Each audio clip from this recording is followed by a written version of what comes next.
ท่ายสบายดีFC ทุกๆคนเนาะว่าอยู่ต่างประเทศหรือในประเทศก็ดีและผู้ที่ว่ากำลังเข้ามาเบิ่งมาชมส่องเบาแหลคนหากินก็ดีนะขอขอบมุกขอบใจที่เป็นกำลังใจที่ผ่านๆมาและตลอดไปนะมื้อนี้ก็ในพานก็ออกมานั่งซ้อมเบิ่งกระหอกนะซ้อมกระหอกตอนเช้าๆมาเบิ่งทุกคนลุ้นนำกันว่าสิมานหรือบ่มานเนาะมันก็คือสิบ่ได้หยังดอกมื้อนี้นะทุกคนเพราะว่าฝนตกอีกแล้วไปไสก็พอแนวนี้แหละทุกคนรอบนี้ว่ามาฤดูฝนนะคือสิบ่เห็นอีหยังอ่ะแหละฝนกำลังลงมาอีกส่วนในภาคก็สิพบฝนนี่แหละไปอยู่เที่ยงพุ่นแหละเป็นลุ้นกันพุ่นแหละตอนแรงพุ่นแหละทุกคนเอ้ย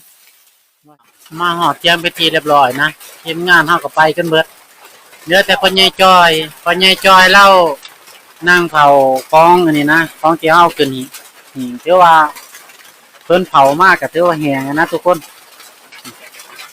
แห้งแล้วนะถือว่าแห้งกินได้เลยทุกคน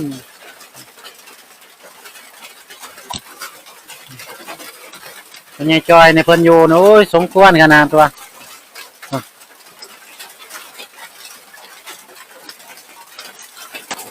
ทีมงานเฮาก็บ่ทันละมานะทุกคนซุ่มเลื่อนซุ่มพันมองพันกุ้งหรือว่าพันท้องพันเปาก็บ่ทันละมานะส่วนในพานนี่มาก่อนเพราะว่าเธอไม่งอดตอดนะเมื่อคืนเจ็บเบิดคืนทุกคนก็ฝนก็ตกเลยมาก่อนหากินยานอนพักผ่อนก่อนนะทุกคนจักหน่อยเป็นอากาศของมาแล้วบ่เป็นอากาศของมาเอาเลยทุกคนตอนนี้ก็เจอทีมงานเฮาก็มานะพันมองพันท้อง เห็นแต่ห้อยงัวเพิ่นก็มาเลยนะว่าของที่ว่าเฮายังอุดมกับมันเริ่มแห้งก็เลิกขึ้นไปเทิงเฮาสิได้สุมไฟใหญ่ไฟอะไรเต็มที่นะคิดจะได้ในพาดเข้มหรือจ้าท่านได้ทีไปพ่อบ่พันน้องจะไปก็พันซ้อจะเจ็บหอยไปหาแต่พ่ออยู่เป็นเนาะว่าบ่ได้อยู่บ่หอยมันบ่ออกนะฝนตกเอาน้ำมานี่ก็สิเป็นปิ้งนางทาปลาแดกพันน้องเพิ่นมาไว้เมื่อวานนี้นะปิ้งไว้นี่แหละที่จะกินเป็นอาหารเช้านะทุกคนมื้อนี้หอยนี่มืดเนาะบ้านนี่ที่มีแต่หอยมืดเนาะคืออาหารเช้านะทุกคนแล้วว่านี่ทุกคนตอนนี้เฮาก็สิมากินข้าวเช้าแต่ทีมงานเฮาก็ยังมาบ่ทันละครบนะยังขาดอยู่พันกุ้งกับพันเปานะแต่ในพันสิกินก่อนแล้วก็สิได้ไปหาเฮ็ดห่างนำกุบกพอได้นั่งรอบหน้านะทุกคนมากินข้าวนำกันทีมงานเฮาก็เริ่มมาของวันที่2นะกินหนังนะกันมองมักปลาแดกไว้ในปิ้งงอบเช้านี่มาทุกคนนี่ที่ทุกคนมากินกัน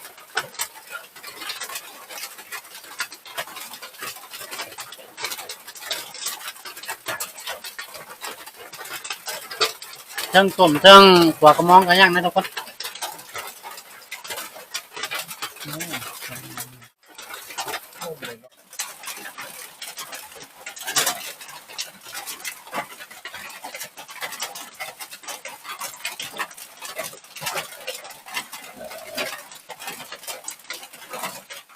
กุ้งกับพันเปาเพิ่นมานะ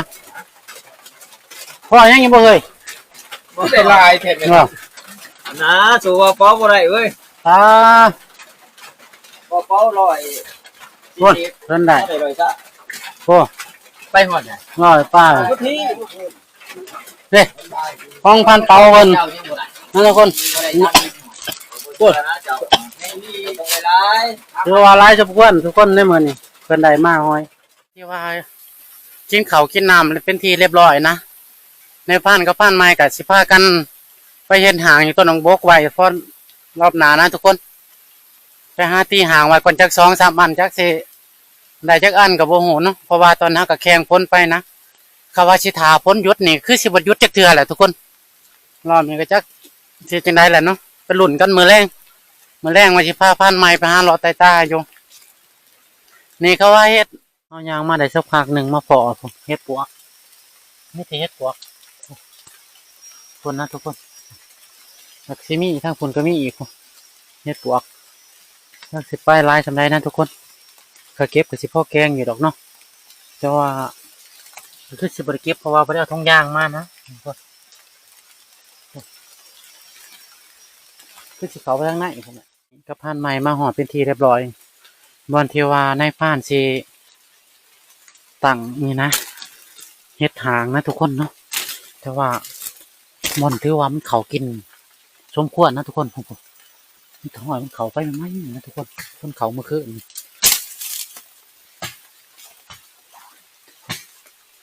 เถื่อมันเขาเมื่อคืนนี้นะทุกคนเอาสิมาเห็ดอย่างนี้เพราะว่าในต้นนี้ครับในผ่านเคยทับหลายเถียวเลยนะทุกคนเอากสิมาเห็ดมันเก่านะไปทุกคนไปลุ้นกัน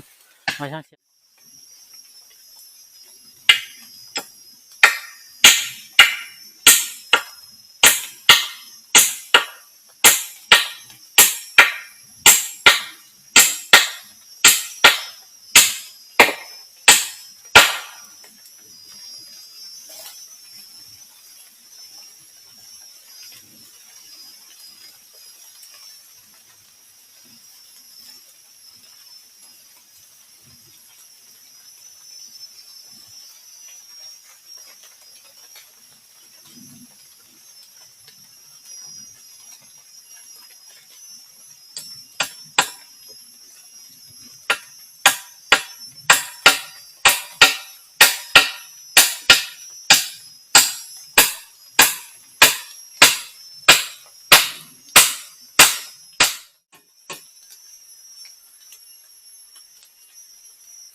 หางจะได้ผ่านเห็ดกับผ่านไม้เพิ่นเป็นว่าอันเสร็จเรียบร้อยนะทุกคนมิแต่ว่าถ้าโอกาสหนามากอะถ้าว่าหมูยังเขายังกกบกตัวนี้ก็คือว่าในพานกับสิพากันมานั่งนะสิแบ่งกันนั่งว่าสิไปเฮ็ดอีกอันหนึ่งให้พันไม้เพิ่นอยู่นะทุกคน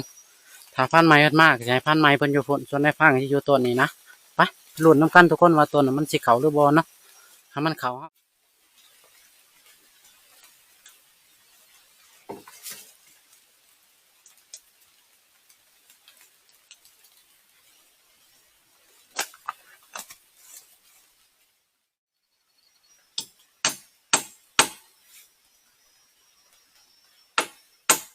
ทุกคนตอนนี้เราก็เลาะมาเห็นตัวนี้ก็ถือว่ามันเล่นดีสมควรนะทุกคนว่าเมื่อเช้าเมื่อวานมันก็คือสิเขาคู่มือนะตัวมักบกนี่ก็เริ่มจากเบิดแต่ผมมันครบถือว่าร้ายสมควรนะทุกคนวันนี้ในพานกะเสียดบอลนางเป็นบอลที่3นะทุกคนที่ว่าเสียดบอลนางเนี่ยหนีนะก็จะทำการตัดเอาใหม่ก่อนนะในพานใหม่ก่อนก็จะตัดก่อนได้ลำหนึ่งนะก็จะตัดตัวนั้นนะลำที่2ที่3ไล่กันเลยไปก็เวลาตัดใหม่ก่อนทุกคนเช่นหน่อยพอฝ่าวจะมันคำ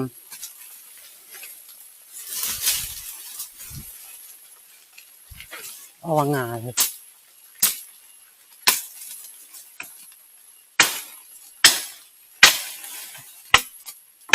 นี่ต้นโพมันนะครับคน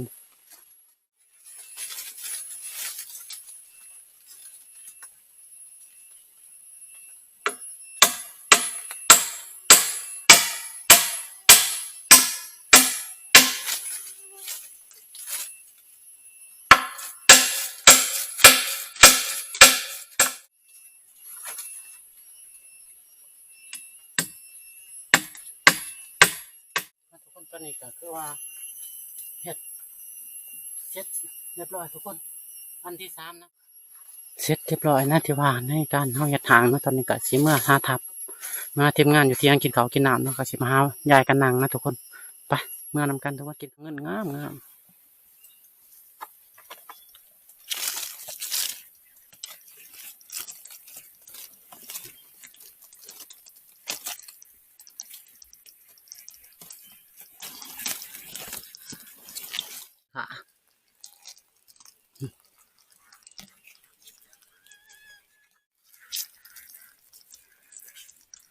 ตัวนี้เคยเห็นเนาะกับปูสีผาเนาะทุกคน